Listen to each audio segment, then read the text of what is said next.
കുരുത്തല പ്രദേശത്തുള്ളവരുടെ വിഷു സമാപന പരിപാടി കുരുത്തല വോളിബോൾ ഗ്രൗണ്ടിൽ വെച്ച് നടന്നു. ബിജു പോതാണ്ടിയുടെ നേതൃത്വത്തിൽ 100 മീറ്ററോളം നീളമുള്ള മാലപ്പടക്കം പൊട്ടിച്ചാണ് സമാപന പരിപാടി നടന്നത്.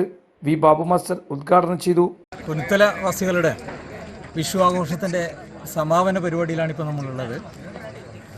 കുറച്ച് വർഷങ്ങളായി വിഷു ആഘോഷം നമ്മൾ ഒരു വെടിക്കെട്ടോടു കൂടിയാണ് സമാപിക്കാറുള്ളത്.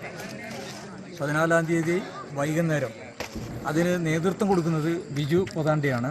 ബിജുവാണ് അതിൻ്റെ സംഘാടകൻ. വലിയ രീതിയിലുള്ള ആൾക്കൂട്ടത്തെ സാക്ഷി നിർത്തിക്കൊണ്ട് വലിയ പരിപാടിയോടുകൂടിയാണ് ഇതിൻ്റെ സമാപനം നമ്മൾ എല്ലാ വർഷവും നടത്താറുള്ളത്. അതിന് സമാനമായ രീതിയിൽ കുറേ കൂടി ഗംഭീരമായി ഈ വെടിക്കെട്ട് കാണുന്നതിന് വേണ്ടിയും അതുപോലെ ആസ്വദിക്കുന്നതിന് വേണ്ടി ഒരുപാട് ആളുകൾ വന്നിട്ടുണ്ട്. തീർച്ചയായും ഈ നാടിൻ്റെ ഒരു ആഘോഷം വലിയ ഒരു കൂട്ടായ്മയുടെ ഭാഗമായിട്ടുള്ള പരിപാടിയാണിത്. ഈ ഒരു സന്ദർഭത്തിൽ ഞാൻ ബിജുവിനെ പ്രത്യേകിച്ച് അഭിനന്ദിക്കുകയാണ്, ഇതിന് നേതൃത്വം കൊടുക്കുന്ന ബിജുവിനെ. അതുപോലെ തന്നെ വന്ന മുഴുവൻ ആളുകളെയും ഈ പരിപാടിയിലേക്ക് സ്വാഗതം ചെയ്യുന്നു. ഇതിൻ്റെ തുടക്കം എന്ന നിലയിൽ നേരത്തെ തന്നെ ചില സാമ്പിളായിട്ടുള്ള ചില വെടിക്കെട്ടും അതുപോലെ ചില പരിപാടികൾ ഉണ്ടായിരുന്നു. ഇതിൻ്റെ സമാപനമാണ്. വലിയ രീതിയിലുള്ള ഒരു നേതൃത്വപരമായി പങ്കുവഹിച്ചുകൊണ്ടാണ് ഈ പരിപാടി നടക്കുന്നത്. ഒന്നുകൂടി മുഴുവൻ ആളുകളെയും പരിപാടിയിലേക്ക് സ്വാഗതം ചെയ്യാം.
ചടങ്ങിൽ സംഘാടകനായ ബിജു പോതാണ്ടിയെ ആദരിച്ചു.